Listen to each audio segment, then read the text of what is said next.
नमस्कार मित्रांनो, मी सौरभ बोरकर, भौतिकशास्त्राचा विद्यार्थी या युट्यूब चॅनलवर आपलं मनापासून स्वागत करतो. आज आपण पाहणार आहोत क्लास 12चा पहिला चॅप्टर, ज्याचं नाव आहे रोटेशनल डायनामिक्स. मागच्या व्हिडिओमध्ये आपण पाहिलं की law of conservation of angular momentum काय असतं, त्यानंतर त्याचे आपण काही एक्झाम्पल पाहिले होते. एक डायव्हरचं एक्झाम्पल बघितलं होतं, त्यानंतर बॅलेट डान्सरचं पण आपण एक्झाम्पल त्यात पाहिलं होतं. आजच्या व्हिडिओमध्ये आपल्याला पाहायचं की रोलिंग मोशन म्हणजे काय असतं.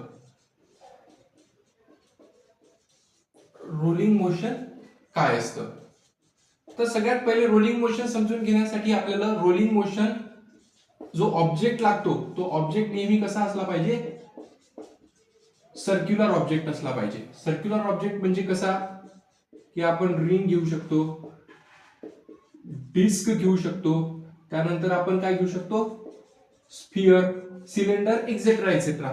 अशा प्रकारचे ऑब्जेक्ट्स आपण रोलिंग मोशनची स्टडी करताना यूज करत असतो. त्याच्यानंतर बेसिकली आपल्याला जर सांगायचं असेल तर रोलिंग मोशन म्हणजे काय हे जर सांगायचं तर आपण काय सांगू शकतो, तुम्ही काय करा, सिंपल एक बॉल घ्या आणि एका हॉरिझॉन्टल सरफेसवर त्या बॉलला काय करा, पुश करा. बॉलला पुश केल्यानंतर बेसिकली काय होते, हा आपण हॉरिझॉन्टल सरफेस घेतला, याच्यावर जर आपण हा बॉल घेतला आणि याच्यावर काय केलं, आपण फोर्स अप्लाय केला. फोर्स अप्लाय केल्यानंतर काय होते, काही एक लहान डिस्टन्स तो कव्हर करतो. कव्हर केल्यानंतर तो काय करतो, ह्या डायरेक्शन मध्ये समोर जातो एका व्ही स्पीडनी, बरोबर. याचा अर्थ तिथे व्ही स्पीड काय, लिनियर मोशन करतो.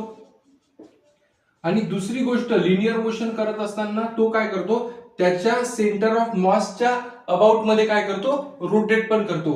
तुम्ही पाहिलं असेल तर असं कधी होते का की बॉल आपण जेव्हा हॉरिझॉन्टल सरफेसवर समोर ढकलतो तेव्हा तो फक्त स्लाइड करत समोर जातो, तर नाही. तर तो काय करतो, समोर पण जातो, म्हणजे लिनियर मोशन पण करतो, त्याच सोबत तो काय करतो, रोटेशनल मोशन पण करत असतो. म्हणून रोलिंग मोशन जेव्हा आपल्याला समजून घ्यायचं असलं तेव्हा तिथे काय असतात, दोन मोशन्स होतात. कोणकोणते, एक सगळ्यात पहिलं ट्रान्सलेशनल मोशन आणि दुसरं कोणतं असते आपलं रोटेशनल मोशन. Rotational motion. तर बेसिकली आता तुम्ही सांगू शकता, आता काय होते की हा ऑब्जेक्ट सर्क्युलर रोटेशनल मोशन करतोय, तर रोटेशनल मोशन करत असताना तो काय होतो, त्याच्यावर तो हॉरिझॉन्टल सरफेस आणि तो ऑब्जेक्ट या दोघांमध्ये बेसिकली काय असते, एक स्टॅटिक फ्रिक्शन असते. स्टॅटिक फ्रिक्शन असते. त्या फ्रिक्शनमुळे काय होणार, तो ऑब्जेक्ट जो आहे तो कंटिन्युअसली रोटेट करत समोर जात राहणार. आणि जर हे स्टॅटिक फ्रिक्शन नसलं तर काय झालं असतं, बेसिकली तुम्ही आता काय करू शकता, एक आपलं बर्फ घ्या, त्या बर्फावर तुम्ही बेसिकली काय करू शकता, आपल्या हॉरिझॉन्टल सरफेसवर त्या बर्फाला तुम्ही समोर ढकलू शकता. तर समोर ढकलताना तुम्ही बेसिकली पाहू शकता की ते बर्फ रोलिंग मोशन करत नाही, तर ते फक्त काय करते, स्लाइडिंग करते. आणि हे जे ते ऑब्जेक्ट स्लाइडिंग करते, ते बर्फ जे स्लाइडिंग करते त्याला आपण काय म्हणू शकतो, प्युअर स्लाइडिंग. प्युअर स्लाइडिंग म्हणतो. आणि असा ऑब्जेक्ट जो हॉरिझॉन्टल सरफेसवर रोटेट करत त्याच्या सेंटर ऑफ मासच्या अबाउट मध्ये समोर जात असतो त्याला आपण बेसिकली काय म्हणतो, प्युअर रोलिंग.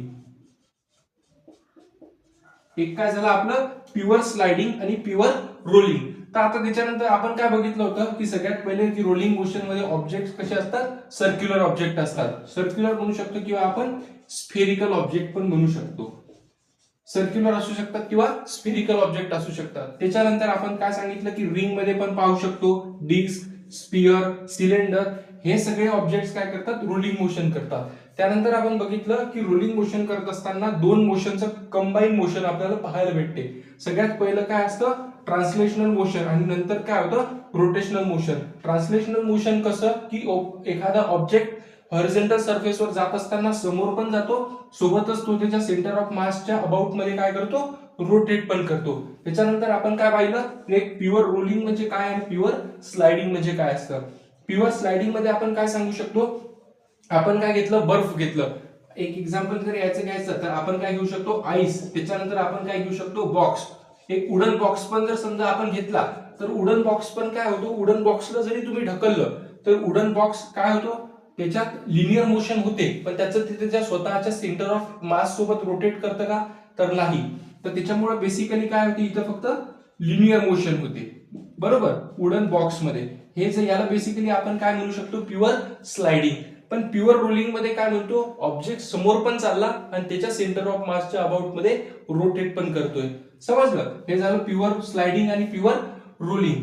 तर आता बेसिकली आपल्याला रोलिंग मोशन कसं काम करतं, त्याच्यानंतर आपण काय सांगतो की एखादा ऑब्जेक्ट जर समजा मोशन मध्ये आहे तर त्याच्यावर कुठली एनर्जी काम करते, कायनेटिक एनर्जी काम करते, बरोबर. कायनेटिक एनर्जीचा फॉर्म्युला काय असतो, हाफ mv चा स्क्वेअर. हे काय झालं आपलं लिनियर मोशन मध्ये, लिनियर मोशन मध्ये. तर आपण काय सांगितलं की रोलिंग मोशन मध्ये लिनियर मोशन म्हणजे ट्रान्सलेशनल मोशन एज वेल एज रोटेशनल मोशन पण होत आहे.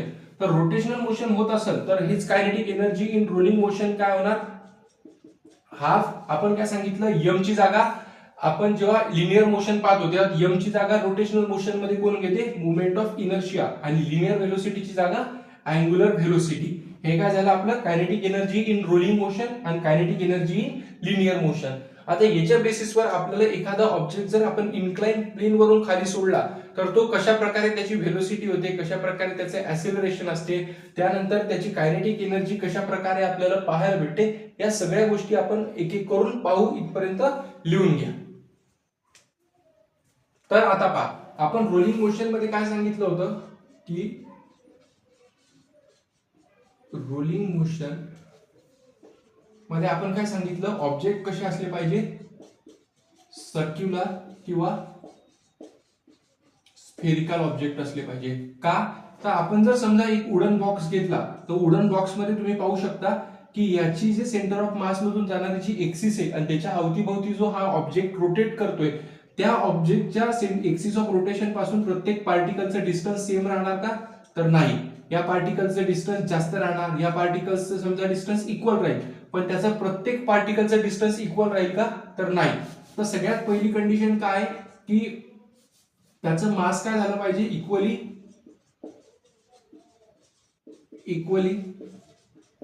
डिस्ट्रीब्यूट असलं पाहिजे. त्याचं मास काय असलं पाहिजे, इक्वली डिस्ट्रीब्यूट असलं पाहिजे. त्याच्यानंतर सेकंड केस मध्ये आपण काय पाहू शकतो की त्याचा क्रॉस सेक्शनल एरिया युनिफॉर्म असला पाहिजे.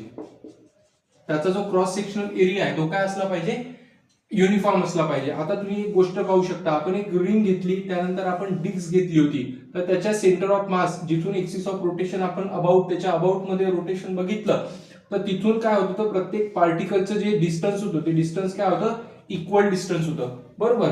त्याच्यानंतर तुम्ही डिस्क मध्ये पण पाहिलं होतं की या एक्सिस ऑफ रोटेशन पासून प्रत्येक पार्टिकलचं डिस्टन्स काय होतं, इक्वल होतं. त्याच्यामुळे त्याचं काय असला पाहिजे, त्याचा एरिया युनिफॉर्म असला पाहिजे, क्रॉस सेक्शन एरिया, बरोबर. त्याच्यानंतर आपण काय सांगू शकतो की एक्सिस ऑफ रोटेशन पासून त्याचं डिस्टन्स कसं असलं पाहिजे,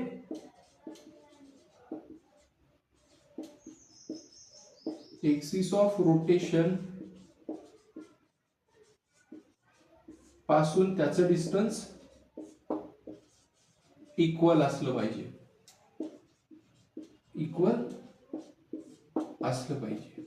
या तीन कंडिशन्स त्यांनी काय केल्या पाहिजे, सॅटिस्फाय केल्या पाहिजे. त्याच्यासाठी म्हणून आपण काय करतो, हे सर्क्युलर ऑब्जेक्ट या कंडिशन्स सॅटिस्फाईड करतात. त्याच्यामुळे आपण बेसिकली काय सांगू शकतो, इथे सर्क्युलर ऑब्जेक्ट किंवा स्फेरिकलच ऑब्जेक्ट आपण हे सर्क्युलर मोशन समजून घेण्यासाठी यूज करू शकतो. आता आपल्याला पाहायचं की रोलिंग मोशन मध्ये कशा प्रकारे लिनियर मोशन आणि ट्रान्सलेशनल मोशन काम करते. तर पहा, रोलिंग मोशन आपण काय सांगितलं की दोन मोशनचं कंबाईन केलेलं मोशन असतं. कोणतं कोणतं, एक सगळ्यात पहिलं ट्रान्सलेशनल मोशन आणि दुसरं कोणतं म्हणतं, रोटेशनल मोशन.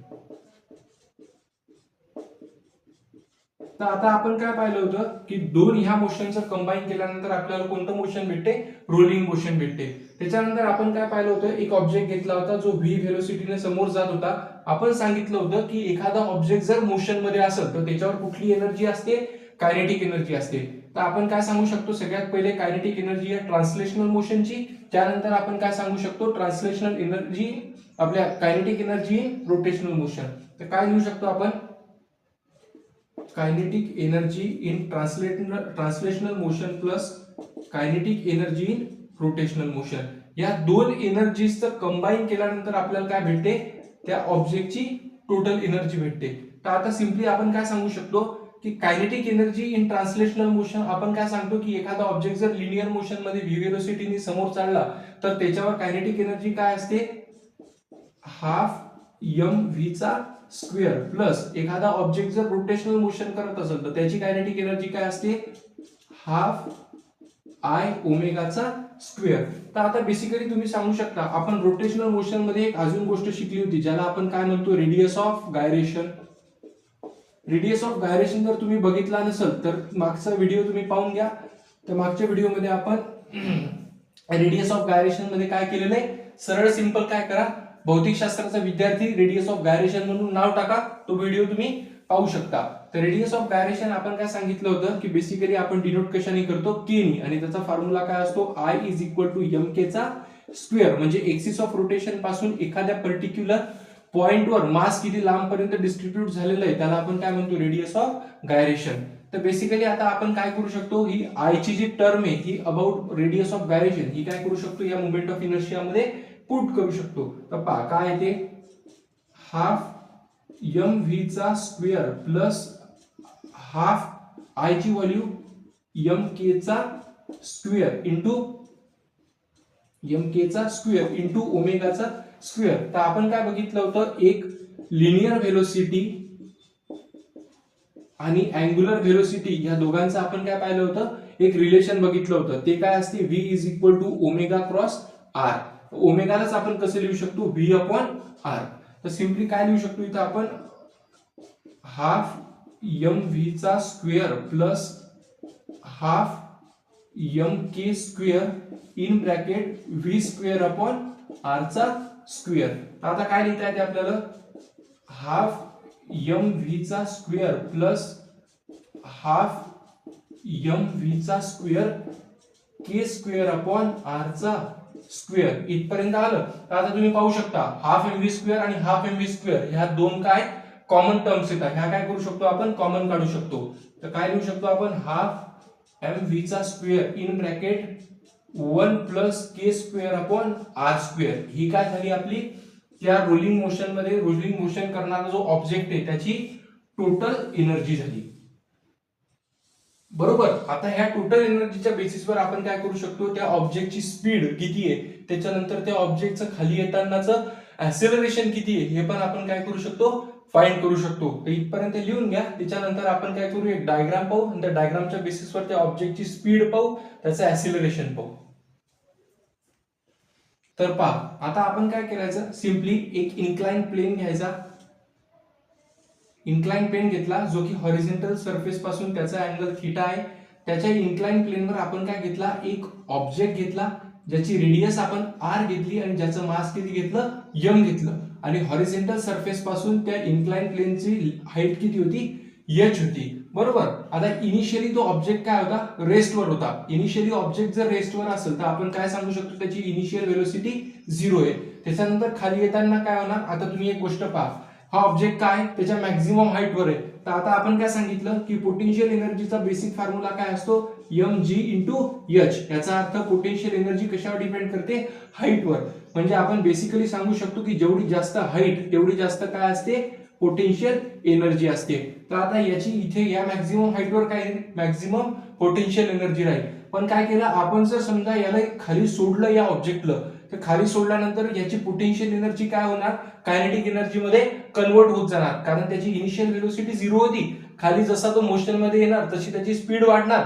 आणि स्पीड वाढल्यानंतर आपण काय सांगितलं की कायनेटिक एनर्जीचा फॉर्म्युला काय असतो, हाफ एम व्ही चा स्क्वेअर. याचा अर्थ कायनेटिक एनर्जी कशावर डिपेंड करते, स्पीडवर. म्हणजे जशी जशी स्पीड वाढत जाईल तशी तशी काय होणार, कायनेटिक एनर्जी वाढत जाईल. आणि हा ऑब्जेक्ट जसा जसा खाली येत जाईल तशी तशी त्याची हाईट काय होणार, कमी होणार. याचा अर्थ पोटेन्शियल एनर्जीचं कन्वर्जन कशात होणार, कायनेटिक एनर्जी मध्ये होणार. समजलं. तर आता बेसिकली आपण काय सांगतो की आता ह्या ऑब्जेक्ट जेव्हा इथं आला, तो ऑब्जेक्ट इथं आल्यानंतर त्याची स्पीड किती राहणार, व्ही. त्याच्यानंतर आता प्रश्न असा आहे की या ऑब्जेक्टचं मॅक्झिमम हाईट किती होती, एच. त्याच्यानंतर त्यांनी जर हे डिस्टन्स आपण सांगितलं की एच डिस्टन्स कव्हर केलं, तर बेसिकली आता आपण काय सांगू शकतो पहा. तर आता आपला एनर्जीचा फॉर्म्युला काय आलेला होता, हाफ एम व्ही चा square in bracket 1 plus K square upon R चा स्क्वेअर. तर आता बेसिकली आपण काय सांगू शकतो की बघा, एखादा सगळ्यात पहिले आपण कुठे ठेवला होता त्या ऑब्जेक्टला, मॅक्झिमम हाईटवर, याचा अर्थ पोटेन्शियल एनर्जीवर. तर आपण बेसिकली काय सांगतो इथं, एक टोटल एनर्जी घेतली. तर आता ही टोटल एनर्जीचं कन्व्हर्जन कशात झालं, म्हणजे कशातून आली ही टोटल एनर्जी, तर ह्या पोटेन्शियल एनर्जी मधून आली. तर ही एनर्जी काय करायची, टोटल एनर्जी, इकडची एनर्जी सगळी टोटल कायनेटिक एनर्जी मध्ये कन्वर्ट होते. तर आपली टोटल पोटेन्शियल एनर्जी किती झाली, mgh इज इक्वल टू काय लिहू शकतो आपण, हाफ एम व्ही चा square in bracket 1 plus K square upon R चा स्क्वेअर. आलं लक्षात. तर आता आपल्याला काय करायची, हा जो ऑब्जेक्ट किती स्पीडनी, किती व्हेलोसिटीनी खाली आला, हे जर आपल्याला फाइंड करायचं असेल तर आपल्याला काय टर्म करावं लागेल, व्ही फाइंड करावं लागेल. तर बेसिकली आपण काय फाइंड करू शकतो, एम सोबत एम कटला तर काय लिहू शकतो, V square is equal to 2 इकडे गेला 2gh divided by 1 plus K square upon R चा स्क्वेअर. आलं लक्षात. तर बेसिकली आपल्याला काय लिहू शकतो आपण, v is equal to in bracket 2gh divided by 1 plus K square upon R चा स्क्वेअर. इथपर्यंत आलं. ही काय झाली, त्या ऑब्जेक्टची स्पीड. आता या स्पीडच्या बेसिसवर आपण काय करू शकतो, ऍसिलरेशन फाइंड करू शकतो.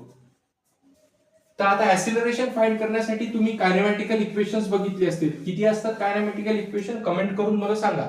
तर बेसिकली काय असतात कायनेमॅटिकल इक्वेशन, कायनेमॅटिक्स इक्वेशन किती असतात, इक्वेशन ऑफ, तर पहा बेसिकली किती असतात कायनेमॅटिक इक्वेशन, म्हणजे equation of motion, equation of motion किती असतात, 3. कोणता कोणता, एक पहिला v square is equal to u square plus 2as. दुसरा कोणता असतो, s is equal to ut plus half at चा स्क्वेअर. आणि तिसरं कोणतं असतं, v is equal to u plus at. बरोबर. तर आता हे 3 काय झाले, आपले इक्वेशन्स ऑफ मोशन. तर तुम्ही पाहू शकता या इक्वेशन मध्ये आणि ह्या इक्वेशन मध्ये आपल्याला काय, एक टी ची टर्म आहे. पण आपल्या कुठल्या जेव्हा वापर करायचा तर ही टर्म टाइमचं गरज आहे का, नाही. तर बेसिकली आपण काय सांगू शकतो, आपल्याला ही व्हेलोसिटी माहिती आहे, जी की ही इथे आहे. त्याच्यानंतर आपल्याला इनिशियल व्हेलोसिटी माहिती आहे आणि डिस्टन्स आपल्याला माहिती आहे. तर बेसिकली आपल्याला काय करायचं, हा इक्वेशन काय करायचं, यूज करायचं. कोणतं इक्वेशन यूज करायचं आपल्याला, पहिलं v square is equal to u square plus 2as. तर आता काय करायचंय, आपली इनिशियल जी फायनल व्हेलोसिटी आहे, ती फायनल व्हेलोसिटी किती आलेली आहे, ही इथं किती आहे सांगा, 2gh divided by 1 plus K square upon R चा square is equal to final velocity initial point वर किती होती, 0 प्लस 2 इंटू a. आता मला सांगा s ची व्हॅल्यू काय, हा काय झाला आपला अँगल थीटा. तर मला सांगा सिंपली आपल्याला जर समजा साइन थीटाची व्हॅल्यू फाइंड करायची, तर साइन थीटाची व्हॅल्यू काय असते, opposite side upon hypotenuse, opposite side upon hypotenuse. तर अँगलच्या ऑपोजिट साइड आपली किती आहे, h डिवायडेड बाय हायपोटेनस आपला किती आहे, s. हे काय झालं आपला साइन थीटा. तर आता आपल्याला काय बेसिक करायचं, h ची जर व्हॅल्यू फाइंड करायची असेल तर आपण काय सांगू शकतो, s into s sine theta. ही काय झाली आपली h ची व्हॅल्यू आली. तर बेसिकली इथपर्यंत काय झाली. आता आपल्याला s ची जर व्हॅल्यू फाइंड करायची, तर आता s ची व्हॅल्यू फाइंड करायची, आपण काय लिहू शकतो, simply s is equal to h upon sine theta. आलं. हीच व्हॅल्यू काय करायची, इथे पुट करायची. ते किती येते, h अपॉन साइन थीटा आली. तर बेसिकली आता मला सांगा काय काय चेंज होऊ शकते. आता आपल्याला लिहायचं असेल तर काय लिहू शकतो, 2gh upon 1 plus K square upon R square is equal to 2ah divided by sine theta. तर तुम्ही पाहू शकता h सोबत h कटला, 2 सोबत 2 कटला, हा साइन थीटा इकडे गेला. तर बेसिकली काय होते, g sine theta divided by 1 plus K square upon R चा स्क्वेअर. हे आपली काय व्हॅल्यू आली ऍसिलरेशनची. म्हणजे तो जो ऑब्जेक्ट आहे, तो ऑब्जेक्ट रोलिंग मोशन करत असताना त्याचं ऍसिलरेशन किती राहील, g sine theta upon 1 plus के स्क्वेअर अपॉन आर स्क्वेअर. आणि खाली येत असताना त्याची स्पीड किती राहील, √2gh अपॉन 1 प्लस के स्क्वेअर अपॉन आर स्क्वेअर. आता हे सगळं काय झालं, रोलिंग मोशन बद्दल झालं. पण जर कदाचित इथं आपल्याला जर सांगितलं की कदाचित जर हे ऑब्जेक्ट प्युअर स्लायडिंग असेल, ऑब्जेक्ट काय प्युअर स्लायडिंग आहे, ऑब्जेक्ट प्युअर स्लायडिंग आहे, त्याच्यामुळे तिथं काय होते रोलिंग होत नाही, नो रोलिंग. जर रोलिंगच झाली नाही त्याच्यामुळे तिथं रेडियस ऑफ गायरेशन पण युज होणार नाही, रेडियस ऑफ गायरेशन युज झाणार नाही, तर याचा अर्थ ही टर्म्स पण काय होणार कॅन्सल होणार. त्याच्यामुळे बेसिकली जर स्लायडिंगच असेल तर त्याचं ऍक्सिलरेशन किती येणार फक्त जी साइन थिटा. हे काय झालं फक्त प्युअर स्लायडिंग साठी. आणि जर मला सांगा सिंपल जर समजा हे ऍक्सिलरेशन असेल आणि प्युअर स्लायडिंग साठी जर आपल्याला व्हेलोसिटी फाइंड करायची तर ही के स्क्वेअर ची रेडियस ऑफ गायरेशनची टर्म कॅन्सल होणार, त्याच्यामुळे सिंपली व्ही ची व्हॅल्यू पण काय येणार √2g इंटू एच. म्हणजे प्युअर स्लायडिंग मध्ये आपण सांगितलं की ऍक्सिलरेशन काय येणार जी साइन थिटा आणि व्हेलोसिटी काय येणार √2g एच. आणि हे काय झालं आपलं प्युअर रोलिंग मोशन मध्ये ही व्हेलोसिटी आणि हे झालं ऍक्सिलरेशन. आता याच्या बेसिसवर आपण काय फाइंड करू शकतो, तर आता आपण सांगू शकतो वेगवेगळ्या टर्म्स साठी म्हणजे वेगवेगळ्या ऑब्जेक्ट साठी रोलिंग मोशन कसं कसं काम करते. त्याच्यानंतर आपण सांगू शकतो की rotational kinetic energy, rotational motion, त्यानंतर ट्रान्सलेशनल मोशन आणि टोटल एनर्जी या तिन्हीच्या बेसिसवर तो रेशिओ त्याचा एखाद्या ऑब्जेक्ट साठी कसा येतो. इथपर्यंत लिहून घ्या, हे आपण पाहू नेक्स्ट सेशन मध्ये. तर पहा आपण काय सांगितलं की एक प्युअर स्लायडिंग आणि रोलिंग मोशन या दोन्हीही मोशन साठी आपण काय सांगितलं की 1 प्लस के स्क्वेअर अपॉन आर स्क्वेअर हे जी टर्म आहे ही टर्म काय करते इफेक्टिव्ह असते, बरोबर.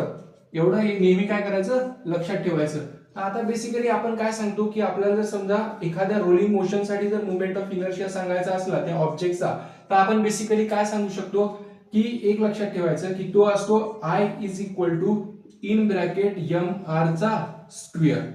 काय असते I is equal to N into M R चा स्क्वेअर.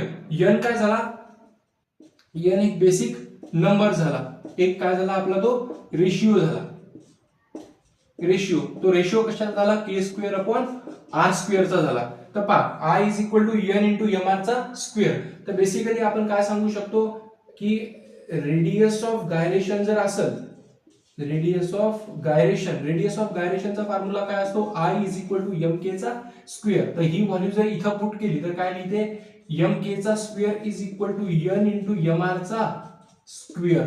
एम सोबत एम कटला, हा आर स्क्वेअर खाली आला, तर काय लिहू शकतो आपण k square upon R square is equal to n. हे आलं, ही टर्म काय झाली, ही फॉर्म्युला लक्षात ठेवायचा नेहमी. आता काय होते सिंपली आपण जर सांगायचं झालं तर आता पहा आपण एखाद्या युनिफॉर्म सॉलिड स्फिअर साठी जर आपल्याला हे जर रेशो फाइंड करायचा असेल तर आपण कसा करू शकतो, युनिफॉर्म सॉलिड स्फिअर साठी काय आहे ते, आता युनिफॉर्म सॉलिड स्फिअरचा मोमेंट ऑफ इनर्शिया काय असतो 2/5 एम आर चा स्क्वेअर, बरोबर. आणि आय ची व्हॅल्यू काय असते रेडियस ऑफ गायरेशन मधून एम के चा square is equal to 2/5 M R चा स्क्वेअर. तर पाहू शकता एम सोबत एम कटला म्हणजे रेशिओ काय आहे ते k square upon R square is equal to 2/5. हा याचा रेशिओ. सिमिलरली आपण काय सांगू शकतो की जर रिंग साठी फाइंड करायचा असेल तर रिंग साठी काय येतो I is equal to m R चा स्क्वेअर आणि आय ची व्हॅल्यू किती असते एम के चा square. M k square is equal to m R चा स्क्वेअर. एम सोबत एम कटला म्हणजे काय लिहू शकतो आपण k square upon R square is equal to 1. हा काय झाला आपला रिंग साठीचा. बेसिक आपल्याला जर समजा डिस्कचा विचारला फॉर डिस्क, तर डिस्क साठी आपण काय सांगू शकतो I is equal to half m R चा स्क्वेअर आणि हाफ ची आय ची व्हॅल्यू एम के चा square is equal to half m R चा स्क्वेअर म्हणजे एम सोबत एम कटला म्हणजे k square upon R square is equal to 1/2. हे काय झाली आपली डिस्क साठीचा. असं आपण काय करू शकतो वेगवेगळ्या ऑब्जेक्ट साठी के स्क्वेअर अपॉन आर स्क्वेअरचा रेशिओ फाइंड करू शकतो. तर आता आपल्याला पाहायचं की हा जे आपण पाहिलं होतं की रोलिंग मोशन दोन मोशन पासून तयार होते, एक ट्रान्सलेशनल मोशन आणि रोटेशनल मोशन. तर बेसिकली रोलिंग आपलं ट्रान्सलेशनल मोशन, रोलिंग मोशन आणि टोटल एनर्जी यांचा रेशिओ कसा आहे तो वेगवेगळ्या ऑब्जेक्ट साठी ते आता आपण पाहू की translational kinetic energy is to rotational kinetic energy is to total kinetic energy याचा रेशिओ.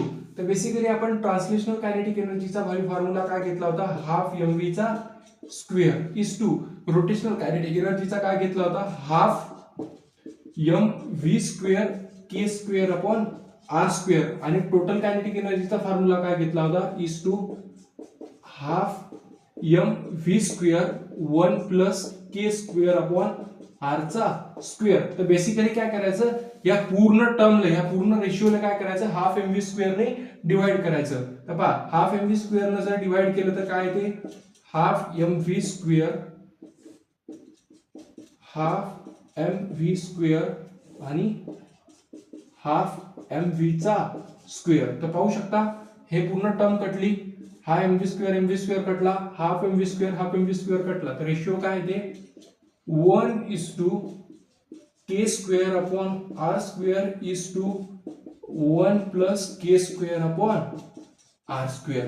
समजलं. तर आता तुम्ही काय करू शकता, वेगवेगळ्या ऑब्जेक्ट साठी याची कायनेटिक एनर्जीचा जो रेशिओ आहे तो काय करू शकता, इझिली फाइंड करू शकता. बऱ्याचदा तुम्हाला सीईटी मध्ये विचारतात, ह्याचा रेशिओ एखाद्या ऑब्जेक्ट देतात, त्या ऑब्जेक्टचा तुम्हाला काय करावं लागतात, हा रेशिओ फाइंड करायला लावतात. तर पहा बेसिकली आपण काय पाहिलं होतं की k square upon r square आपण एका सॉलिड स्फिअरचा बघितला होता, रिंगचा पाहिला होता, डिस्क साठी पाहिला होता. तर आता हा जर रेशिओ आपल्याला वेगवेगळ्या ऑब्जेक्ट साठी पाहायचा तर तो कसा करता येईल. तर बेसिकली फॉर रिंग साठी जर आपण म्हणलं तर काय असतो, रिंगचा रेशिओ काय असतो, k square upon r square equals to 1 असतो. त्याच्यामुळे आपण त्याचा रेशिओ काय लिहू शकतो, 1:2 k square upon r square 1 आहे इज टू आपण काय लिहू शकतो, 1 plus k square upon r square म्हणजे 1 प्लस 1 2. याचा अर्थ आपण काय सांगू शकतो की रिंग साठी काय असते, बेसिकली रिंग त्याची 50% एनर्जी रोलिंग साठी यूज करते आणि त्याची 50% जी एनर्जी आहे ती कशासाठी करते, लिनियर मोशन साठी यूज करते. समजलं. टोटल एनर्जी किती आहे, 2. हे आलं रिंग साठी. त्याच्यानंतर आपण काय सांगू शकतो की आपण पाहिलं होतं डिस्क साठीचा काय असतो, k square upon r square half असतो. तर बेसिकली आपण काय लिहू शकतो, 1:2 k square upon r square म्हणजे half is to 1 plus 1 upon 2 म्हणजे 2 अपॉन 3. 1 अपॉन 2 इंटू 1 प्लस 3 दोन्ही 3/2 सॉरी किती येते, 3/2. अशा प्रकारे तुम्हाला काय करतात, वेगवेगळ्या ऑब्जेक्ट साठीचा हे रिलेशन फाइंड करायसाठी लावतात. होता असतो हे सीईटी मध्ये सांगतात, हे याचा एमसीक्यू. पण हे जे रोलिंग मोशनचं पूर्ण जे आपण डेरिव्हेशन बघितलं स्टेप बाय स्टेप, हे तुम्हाला 4 मार्कासाठी काय करतात, स्टेट बोर्ड मध्ये पण विचारतात. आता आपण काय पाहिलं होतं, हे डिस्क साठीचं झालं. त्याच्यानंतर आपण काय पाहिलं होतं, एका सॉलिड स्फिअर साठी पण पाहिलं होतं. सॉलिड स्फिअरचा k स्क्वेअर अपॉन r स्क्वेअरचा रेशिओ किती आला होता, 2/5. k square upon r square is equal to 2/5. त्याच्यामुळे याचा रेशिओ काय येतो, 1:2/5 इज टू 7/5. म्हणजे सिंपली काय करू शकता, 1 प्लस 2/5, 5 1 5 7 म्हणजे काय येते 7/5. म्हणजे काय आला 7/5. हा काय झाला सॉलिड स्फिअर साठी. असा वेगवेगळ्या ऑब्जेक्ट साठी तुम्हाला काय करतात, हा कायनेटिक एनर्जीचा translational kinetic energy, rotational kinetic energy आणि टोटल कायनेटिक एनर्जीचा रेशिओ फाइंड करण्यासाठी लावतात. तर आपला व्हिडिओ हा कसा वाटला हे कमेंट करून मला नक्की सांगा. त्यानंतर मी या व्हिडिओमध्ये अजून काय इम्प्रूव्हमेंट करू शकतो म्हणून आपला व्हिडिओ बहरेल हे देखील मला कमेंट करून सांगा. व्हिडिओ आवडला असेल तर व्हिडिओला लाईक करा, चॅनलला सबस्क्राईब करा. भेटू आपण एक नवीन व्हिडिओ घेऊन पुढच्या भागात. सध्या थांबूया. धन्यवाद.